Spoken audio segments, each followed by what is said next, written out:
Position. Hello and welcome to another live stream. It's really good to see you again. My name's Craig. I'm from mentioningles.com, where you can find lots of free courses and material to help you improve your English. And we also have a podcast. You can listen to our podcast on the website at inglespodcast.com or wherever you listen to your podcasts. And with me this week, I'm delighted to welcome Mónica again. It's lovely to see you. How are you, Mónica? Oh, thank you very much. I'm happy to be here. I'm the author of Blog del Inglés, where you can find lots of free material to learn English in Spanish with explanations, very clear explanations in Spanish.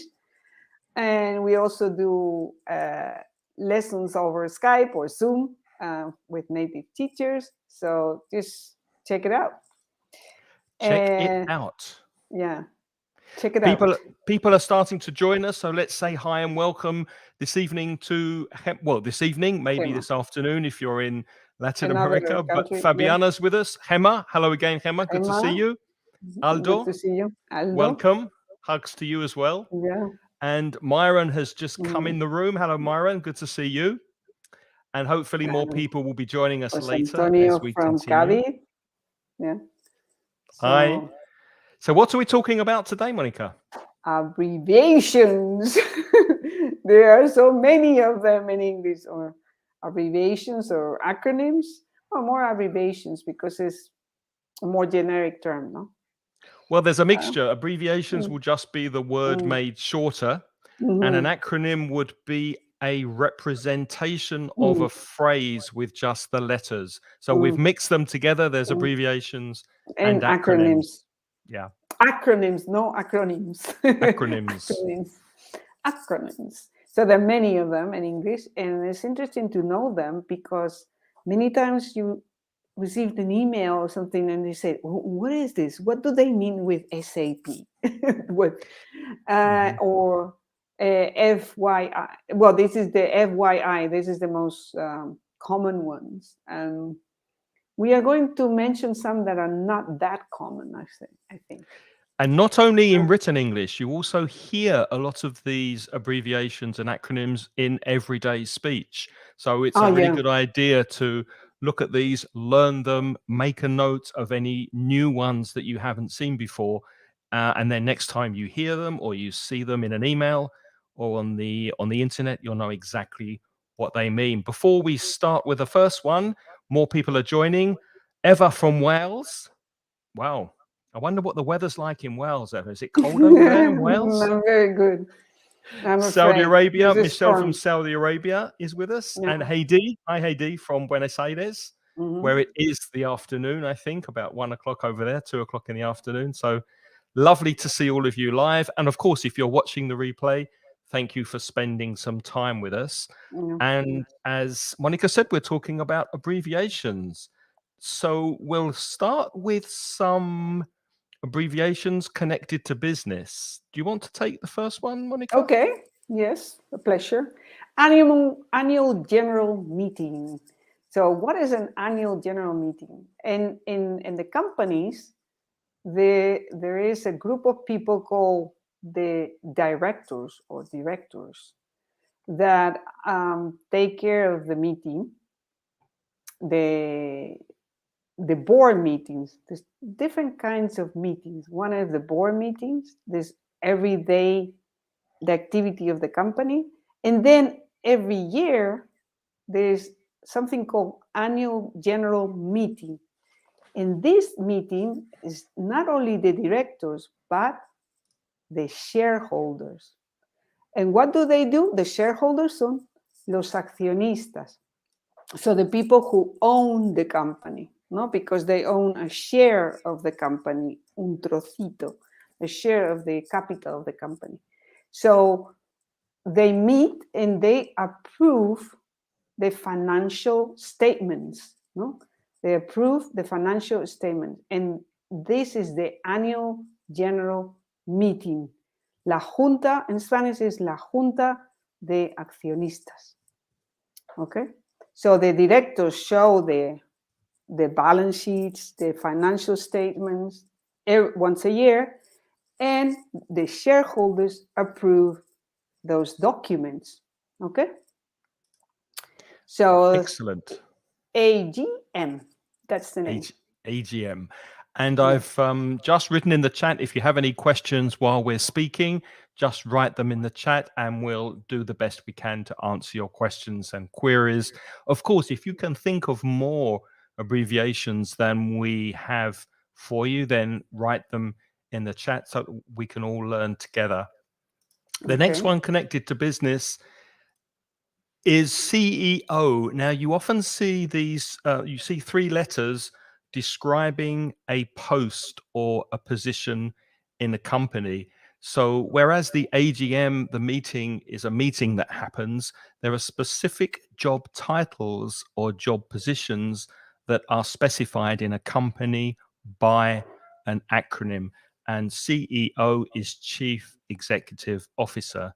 That's usually the head of the company, the big boss, the top person who gives the orders. That's the CEO of a company. And you often see that as well when you're reading news or watching a Twitter feed, for example. The CEO of Facebook has said blah, blah, blah.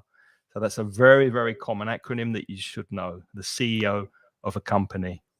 I often get questions about this because CEO actually is an American acronym. I don't think it's a British acronym, because in British English we have another name, and it is the president. How do you say It used to be years ago. It used to be the chairman of a company. But then that's quite sexist. So I think you're right. It is originally North American, USA, American English. But I think it's become used a lot in UK, in British English as well, because it's a neutral term. So first it was chairman, and then it was chairwoman, and then it was chairperson. And I think CEO is just an easy way to make everything the same. Yeah, there's another name. I cannot recall that is British. President of the... something like president for British English, but it has been extended to British English, because what happens is that the economy and the companies, most very important companies, are American. So the terminology at the end is American. And in this case, I wanted to say something. Many people in Spain say the CEO. And that's a mistake. You have to stop. You have to say CEO, okay? CEO, not the CEO, because if you say the CEO, people won't understand what you're saying. Because what is that? The CEO. He's the CEO. It sounds like the animal, the seal. It's la foca. The seal of the company. Yes. No, the CEO. Okay. one comment about that. And then there are many of these different names. This is one of the names, but you have the Chief Financial Officer, CFO. They are the Chief of Operations. So you're going to see different letters, and usually they start with a C and they end with an O. And this is C and Chief, and then Officer, and in between it changes. Can be financial, can be operations. We'll look at those in a second, because we have 2 or 3 more. Okay. I thought that just let's say hello to people who have just recently joined us. Roberto from Mexico, hello. Anna from Valencia, hi Anna. And Christine, hi Christine, good to see you. We missed you last week, Christine. And Miran says that the most common abbreviation perhaps in the office is ASAP. Yes, we do have that on our list, Myron. That's very common. And we will speak about it ASAP and tell you what that means in a second. And Michelle says KOM. That's a new one for me, to kick off a meeting or a kick-off meeting. The first meeting with the project team and the client of the project. This meeting introduces the members of the project team and the client and provides the opportunity to discuss the role, if you're a Spanish speaker, that's the papel, of team members. Well, I've learned something, Michelle, because did you know that one, Monica? I know the kickoff meeting, but not the I did not know. KOM. I did No, not the know kickoff that. meeting is very common in business English. The kickoff, the first Okay. meeting, and I think it comes from football. Yeah, to kick off, to Because start the game. Yeah, to start the exactly. game. So that's the origin of that word. And then you have many times you say that. It also is very common in Brussels when you go to the European community. They talk about that, the kickoff meeting. A kickoff meeting. Yeah. Okay, well, as you said, the middle letter sometimes changes. So here's a different I didn't know post-opposition. that. Yeah. So here I was talking about this chief financial officer. So this means el director financiero. Usually in Spanish would be director, okay? But in English, it's not exactly the same. When you say director in English, it doesn't mean the same. It means consejero, actually. So in this case, CFO, okay? CFO. And a very similar one is the sorry, I've lost my place. Chief Financial Officer we just had, COB, Chairman of the Board. A board, I think you said junta before in Spanish. That's board, no, isn't it? No? you have two. No, Okay. there are two different. In a corporation, you have the junta. This is the annual general meeting. This is the junta de accionistas, only shareholders, and then you have the board of directors. The board of directors is only the directors of the company. And in that board, that is really the word for meeting, that refers to the table where they meet. No? In that board, in that meeting, there must be a chairman. So somebody... Or chairwoman. Or chairwoman. Somebody who presides the meeting, who says who talks and who doesn't talk, all these things, no?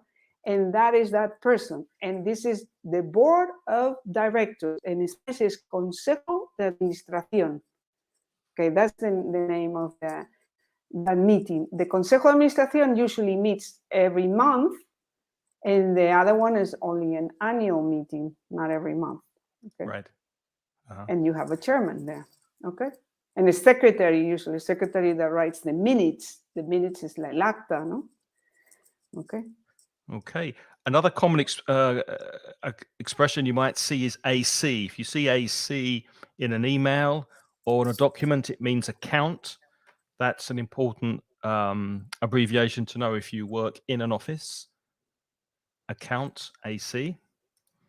And AI, that's very common these days. A lot of people, it's very common, and sometimes in my classes, they get mixed up with this because one of the things that are very difficult in English is the vowels. The vowels, the first three vowels, A, E, and I. These three vowels in Spanish are totally the opposite. So people usually say, oh, the IA or the AI, the E, and they say, what? Okay, no, the artificial intelligence, because you cannot remember AI, okay? That's artificial intelligence. Very common. Very common these days. And so you might just hear someone say that, it's run by AI or, the algorithm is an AI algorithm. So that's a very, very common abbreviation. You should know that in English. And the next one we have, as I think it was Myron said earlier, ASAP, as soon as possible. Again, it's much easier and quicker to use the acronym ASAP. I'll send you the email ASAP, or let's meet and talk about this ASAP, as soon as possible. That acronym has become very, very popular in recent years. As soon as possible. Yeah, but remember not to say ASAP, because... I think in American English they say ASAP, don't they? You gotta do it ASAP, man. You gotta do it ASAP. As soon as possible. Yeah, but it was the same what I was saying about the CEO. Okay. I always say ASAP. Oh, I like this one. Automated teller machine. This is an American term for the cajero. But the problem is that we have many different words for cajero, and British English is another term. It's not this. It's cash point. So American English, ATM. I must go to the ATM. Or I must go to the teller to withdraw some money. No? ATM. So ATM. And it's funny because probably it was the name of the machine, no? They just put that name, and then now everybody calls the machine ATM. But in British English, that didn't happen. They decided to call it cash point. So nothing to do. And then they asked me, or sometimes the hole in the wall in formal English. I'm going to the hole in the wall to take out some money. Yeah, so but you could also Spanish use it's very easy because in Spanish it's only cajero. I don't know, maybe in South America there's another word, but I don't know really. Here in Spain is only cajero. There's no Is other cajero word. the name of the person who gives you money in the bank? Also. Because a teller is also a person in a bank who Exactly. will give you money. Also, in cajero in a supermarket can be also, but the person, that would be the person. Okay, and for the bank it would be the machine. El cajero. Voy al cajero. I'm going to the ATM. Okay. Now, do you remember writing letters and sending them by post in an envelope? I do. I'm old enough to Yes, remember. I remember this. On the envelope, if it was a business envelope and I was addressing it to a person, I would often write on the envelope ATTN, which is for the attention of, and then the person's name, so that when the envelope arrives at the company, the person who I want to read it can get the letter delivered to them personally. Sometimes you also see FAO, which is an acronym for the attention of, and then the person's name. You might see this in emails as well. If you write an email to someone, or if you send something to a company, then you might see that abbreviation on a piece of paper or on an electronic document. So for the attention of, and then the person. Craig, I was getting a little bit worried because I thought, oh no, maybe this is a boomer term. Maybe it is. I'm not sure. Yes. Maybe it is. Well, but maybe there are a lot of boomers watching, so they don't mind this. But these expressions are not boomer expressions, are they? No, not anymore, Because because they're they on would use it in emails. email. But it comes from the time of the dinosaurs, because carbon copy. Paper. Because there was. Do you remember doing that? I remember doing this with carbon paper in an office. In the typewriter. Or in the typewriter. I remember putting this paper, and I used to love this paper because it was kind of black and blue, no? Like one side was black and the other side was blue, and anything you wrote was immediately copied to the. But it was very primitive technology, no? It was just a paper. But the funny thing is, if you think that, okay, the name remained, the action not, because they can hardly find this paper anymore. It doesn't exist, I think. If you go to the stationery and they say, can I have carbon paper? What for? Maybe for drawing. Maybe it could be for drawing. Yeah, for drawing, maybe. Some kind of artistic design, but nothing for business. But what's really strange for me is that I knew that CC was carbon copy, and I never knew. I knew BCC meant that it's a copy, but some people cannot see it.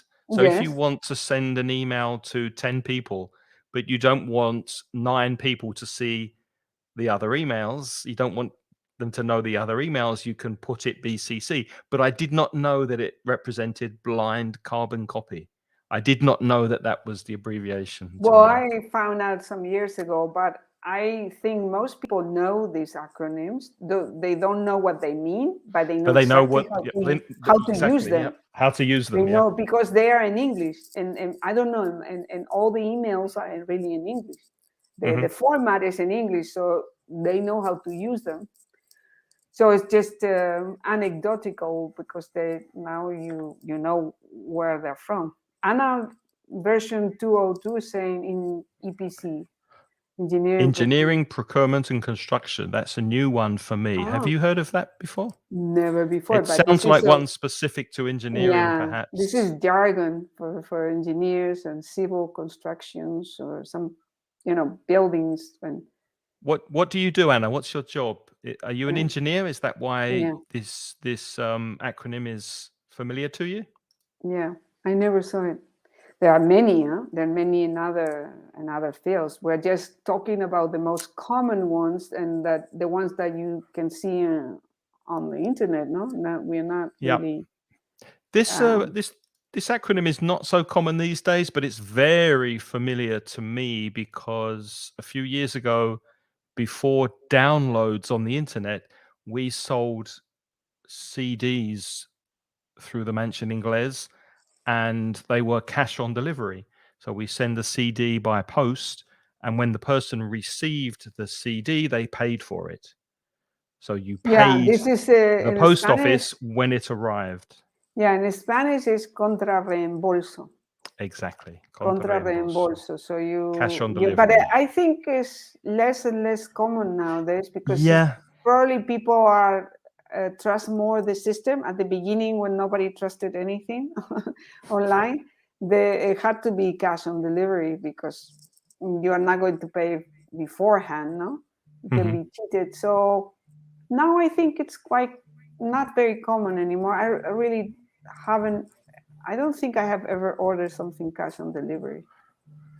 It's not very common these days because of No. internet payments by credit card, downloads, much more common. What about the next one? Is this familiar to you? Yeah, but it's the same in Spanish actually. That's why okay. department. Yeah, this is very easy because the word is Latin, and so DEPT is very easy to see that is department. It's not very difficult. Anna says she's a civil engineer. Yeah. Yeah, I saw that, civil engineer. That's why You know, but we don't know. She knows that. Yeah.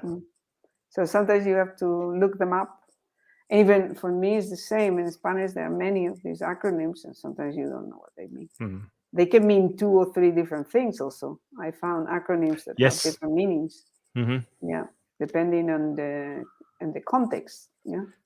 So for example, PM can be prime minister. It can be post-mortem.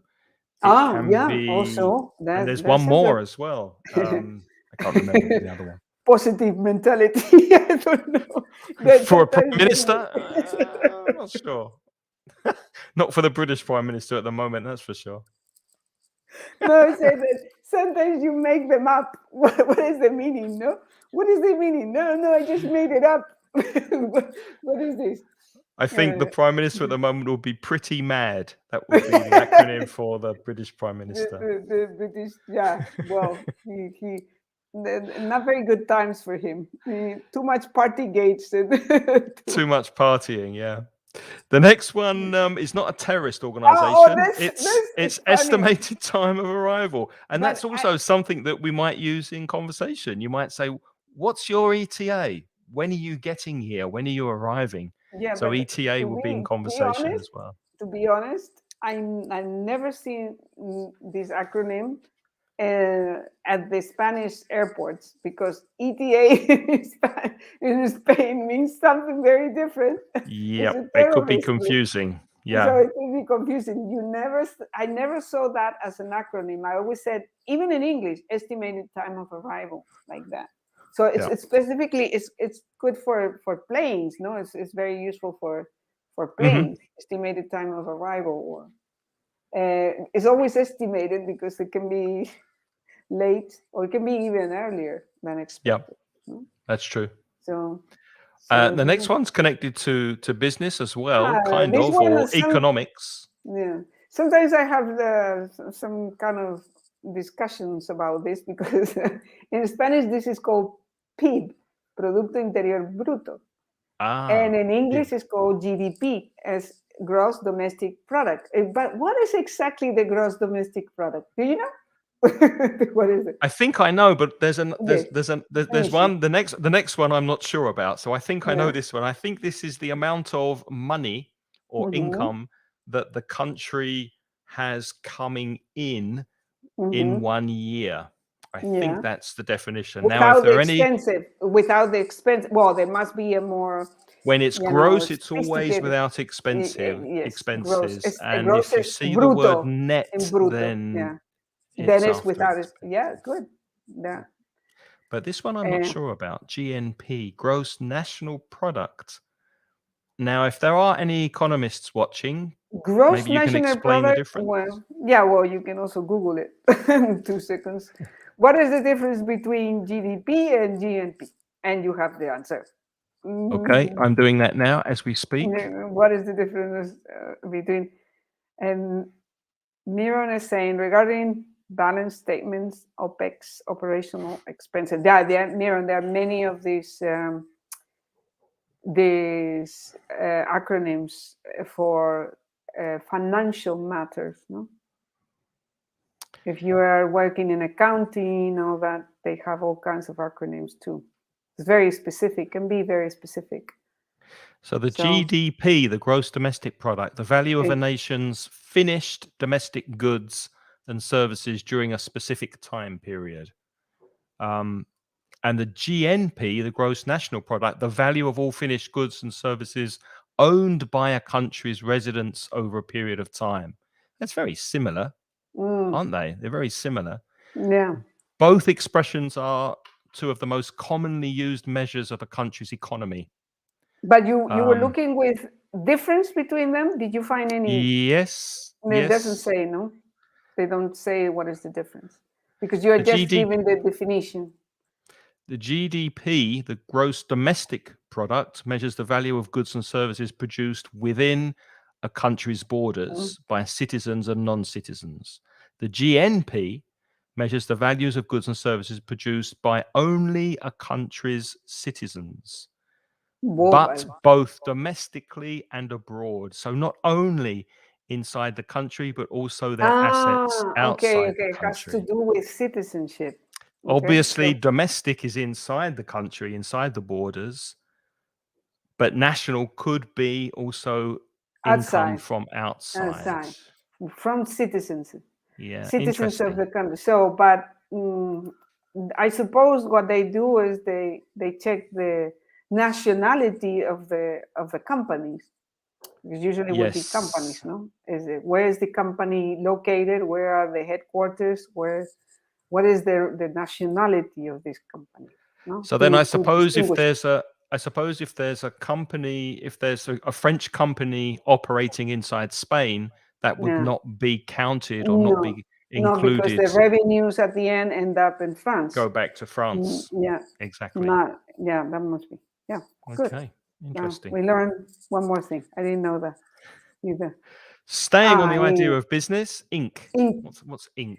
Inc is incorporated, no? It means made into a company, no? Made into a corporation. When you found a corporation, corporation, let me say this also. Corporation is an American word, not really a British word.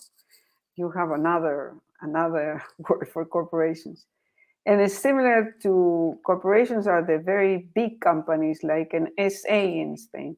So because you have limited liability companies, and I think you call it in British English limited partnership companies. There's and the corporation PLC, which we have as well. Well, you will public talk later. Limited company. We'll talk about that later. Well, but public limited companies, that's another thing. Okay, corporations are usually, for me, it's easy to explain comparing to Spain. It's a big company, not a small company. It's like 10 million euros or something like that. Very, very big company. Very common in American English, very common in the United States. And when we say Inc. is incorporated, meaning when it was made into a company. So when it was started to be a company, incorporated, and the date, whatever, and the moment it was made into a company. Okay. Byron's saying that I was talking about that. Regarding to balance statements, OPEX, operational expenses, that's also a new abbreviation for me. I haven't heard that before. No, but this is typical for financial English, and if you're not doing financial English, it's usually you don't know. So let's and Myron see also says that GDP is the overall value of all goods produced in the country. Yeah, that's pretty much what we said to define it. Okay, the next one. The next one, not necessarily connected to business, but junior, JR. So, for example, if my name's Craig and I have a son and I call my son Craig as well, the same name, then he's Craig Jr.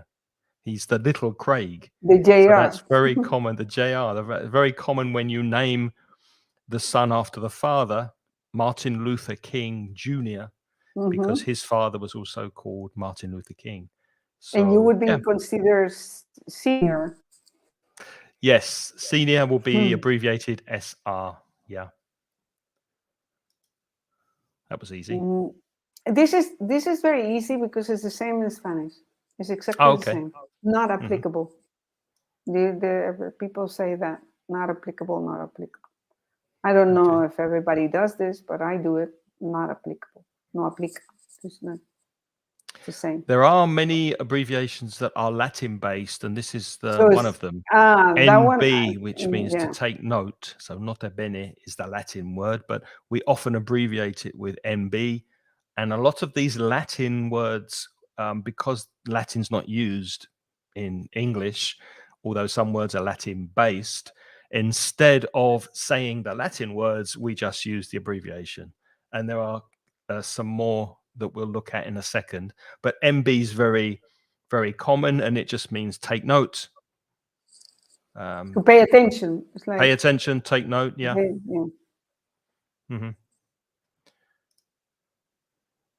Oh, but this is also for Spanish because I don't think it's very difficult to remember because it's exactly the same in Spanish.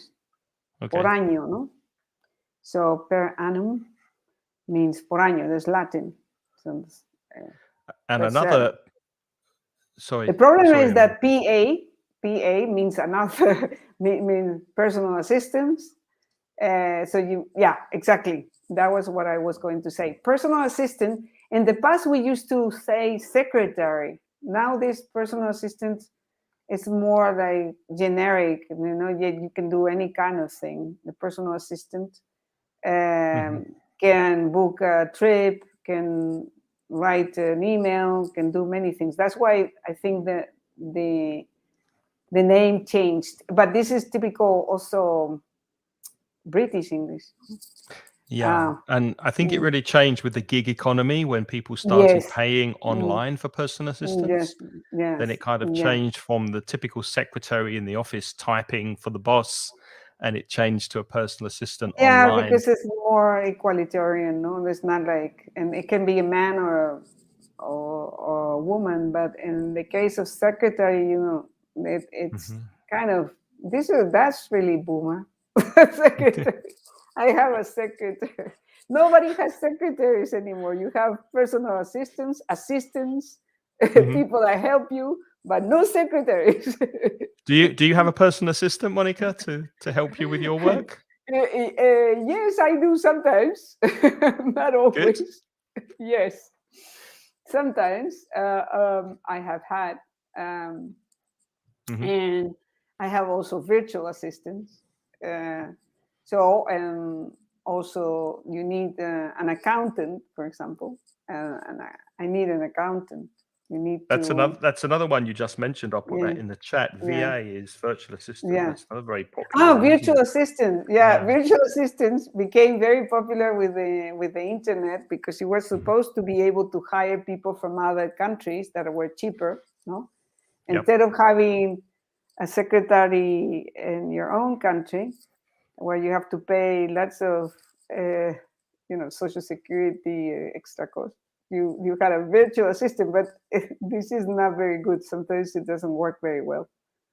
I was researching about that, and I just thought that was not a very good idea. You have to be very careful. No, because it seems to be very cheap and effective and efficient, but you have very little control. You need to know or test the person before, because it's in another part of the world. And also be very clear, I think, of your instructions. Exactly, very clear of the instruction. And in the United States, there was a moment where everything was done by virtual assistants. Like you wanted to buy tickets or send it close to the dry cleaner or anything, no? And then you can just hire online. And nowadays we have a little bit of that with the delivery boys, but it's specific for certain industries, or the people, the courier, the people that deliver the Amazon packages, and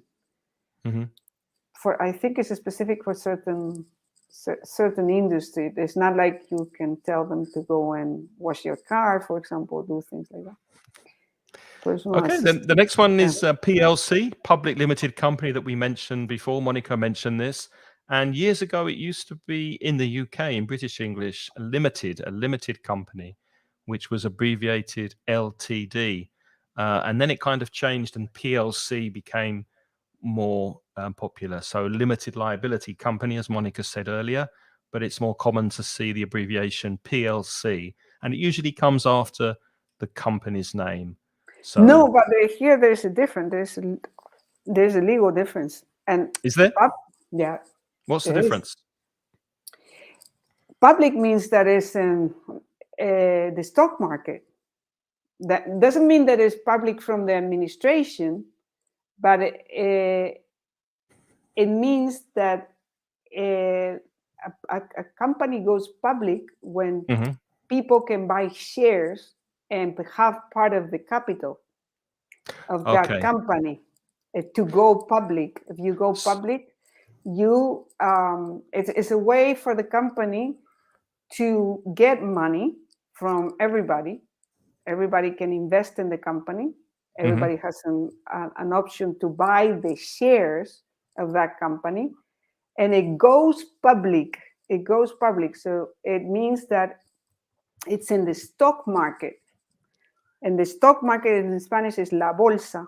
So in the stock market, we see different only very big companies go there, because you need a lot of capital to do that. When you grow and you have supposedly a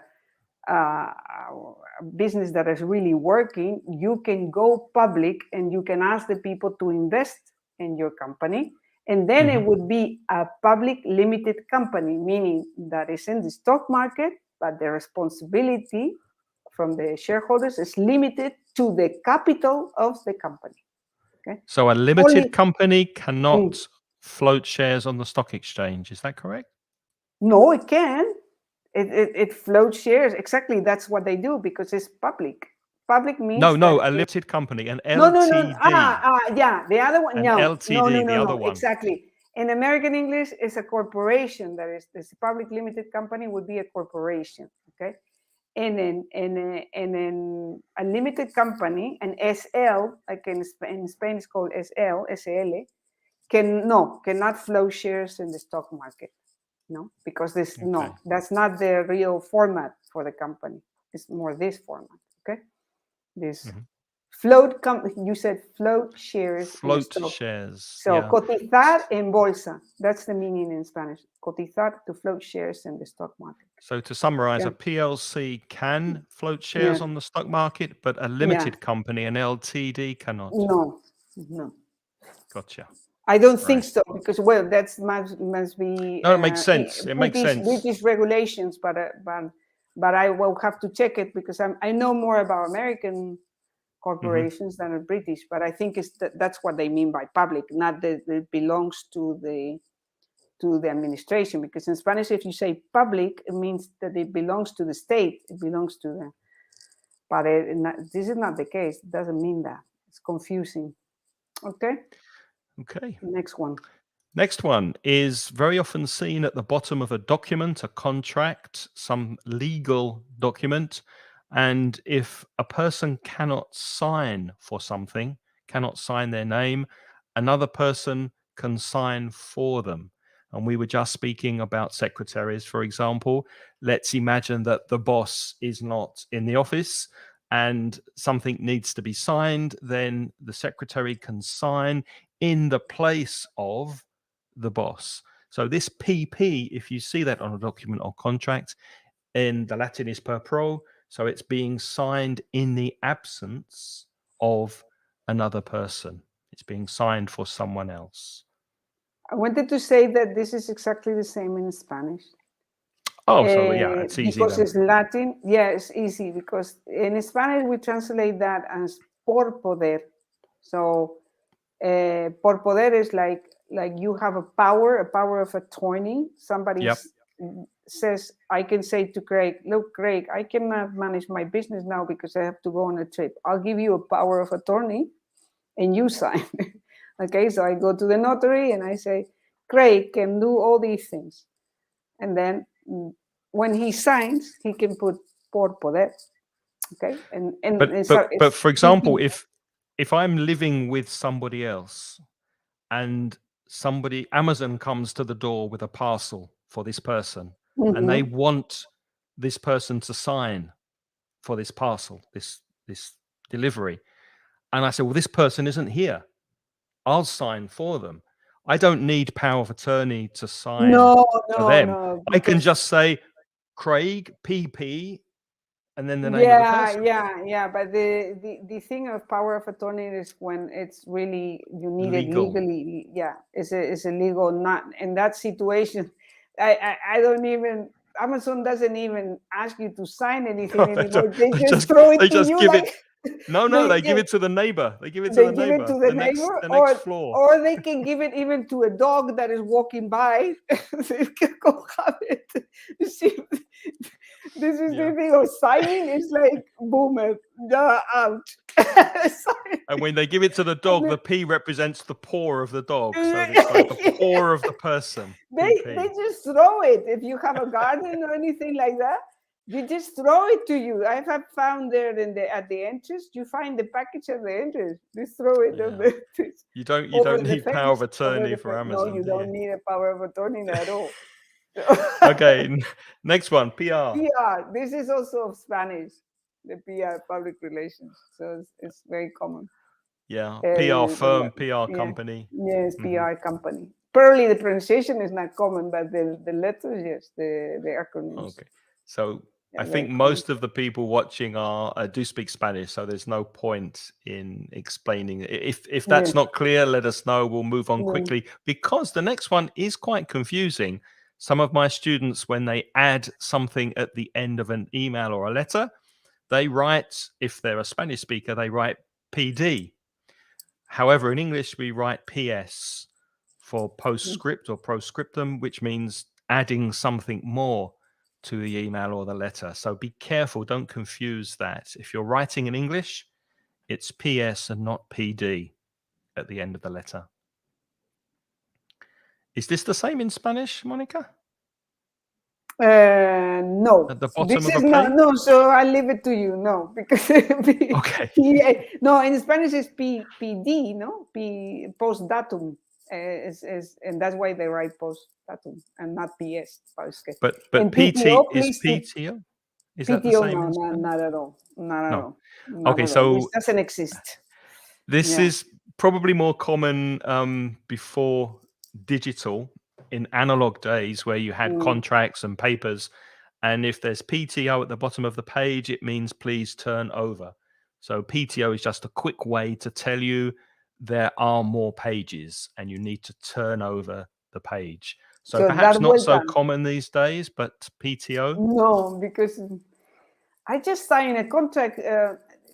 Nowadays, all kinds of contracts with the utility company, and you receive everything online. It's very strange when you have to sign because it's becoming more and more. It's a stranger.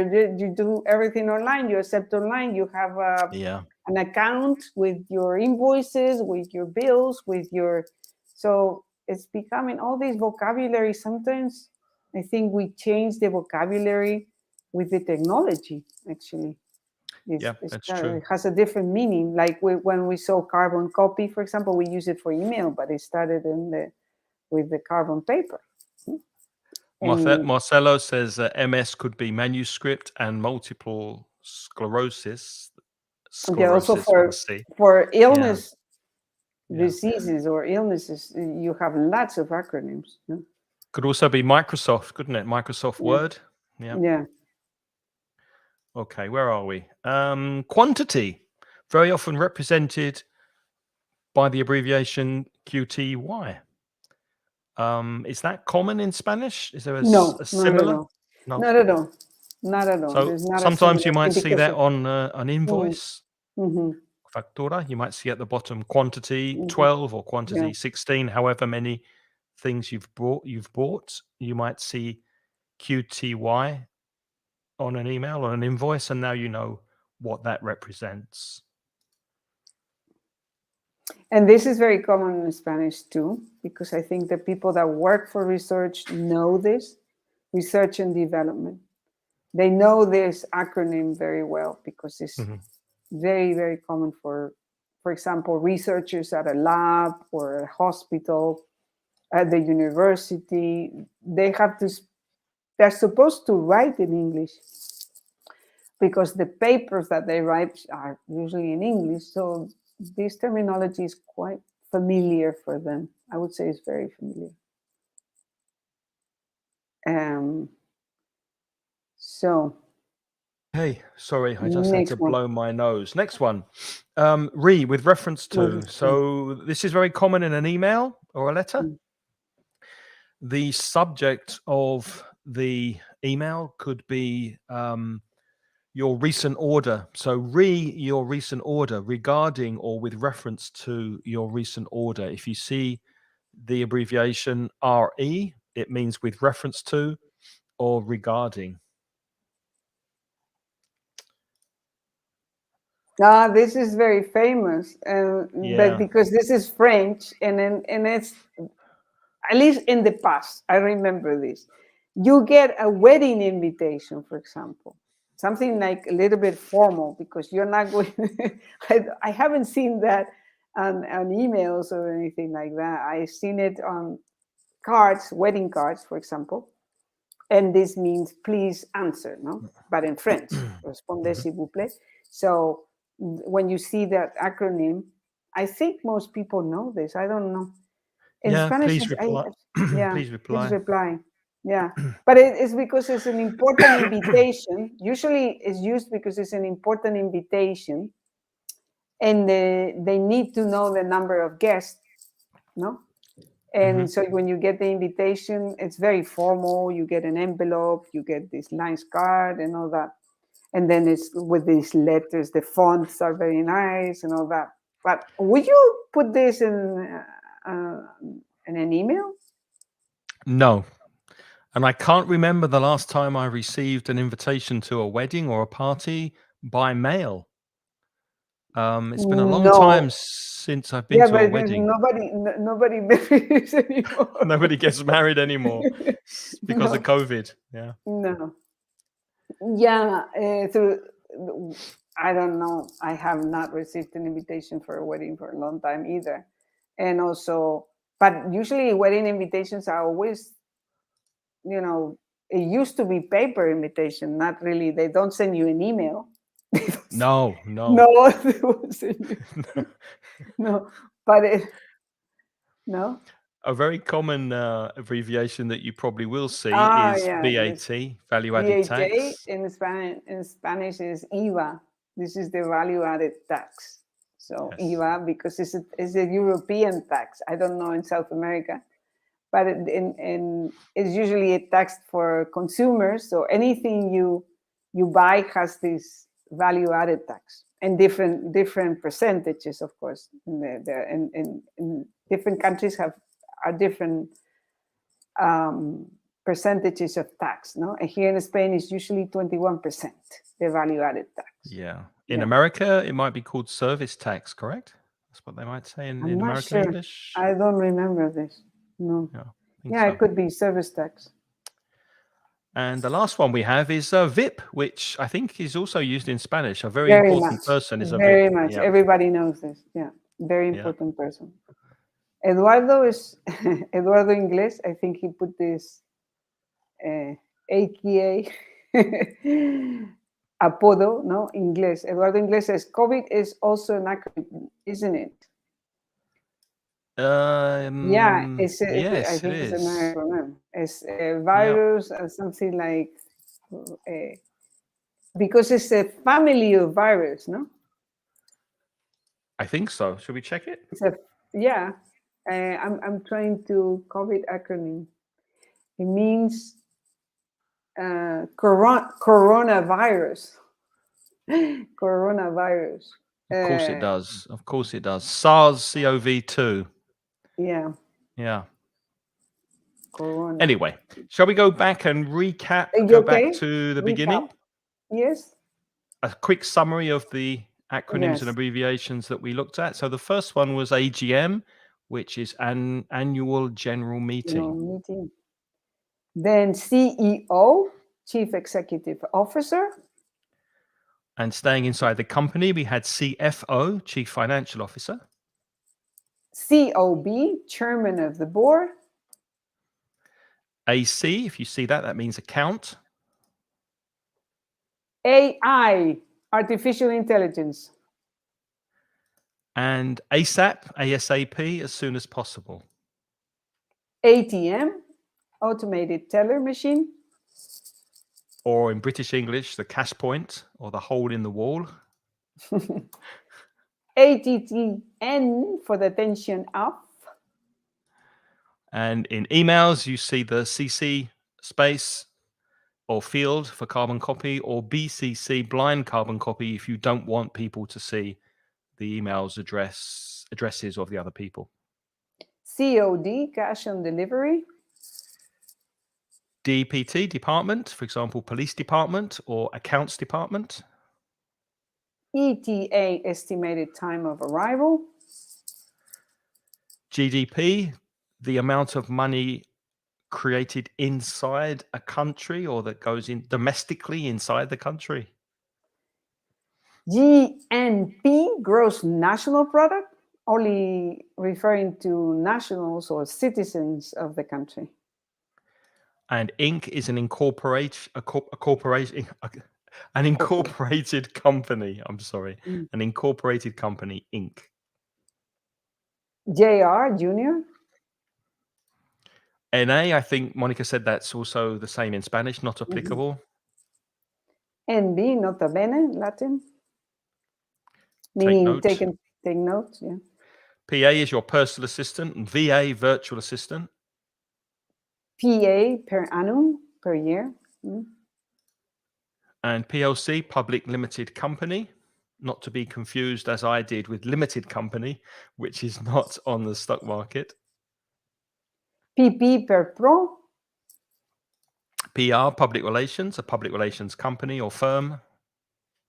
PS, post scriptum. PTO, please turn over. QTY, quantity. If you see R&D, DEPT, that's the research and development department of a company. RE, with reference to. Wedding invitations, etc. RSVP, please reply. Respondez s'il vous plaît. VAT, value added tax. And just like Monica, VIP is a very important person. Is that what I mean? I am not a very Monica, will you be writing these abbreviations up as some kind of blog post in the future so that people have a reference to it? Yes, of course. And in a couple of weeks, you'll see it in Blog del Inglés. And hopefully I can even have an infographic, but that takes time. So I don't know. Sometimes I am able to create the infographics and post it everywhere, but sometimes I don't have enough time because it takes some time to. But on the blog for sure. And what else can other people find on Blog del Inglés? Well, you can find audios, you can find courses, you can find explanations of grammar point, lots of videos, translations, anything under the sun related to English in Spanish. Yeah, especially for Spanish speakers. And also for Spanish speakers, if you want to visit mansioningles.com, you'll find free courses and lots of material to help you improve your English. And we also have a bi-monthly newsletter that goes out free to your email box twice a month. You can sign up at mansioningles.com and listen to our podcast. You can find that at inglespodcast.com or wherever you listen to your podcasts. Okay, are there any final comments before we say goodbye this week? Eduardo, Yeah, coronavirus disease. Yeah, of course. COVID, coronavirus. Yeah, exactly. Okay, well, thanks for watching. Thanks for being with us. And we'll Thank see you, you again Gemma. I soon. see your comment. Thank you.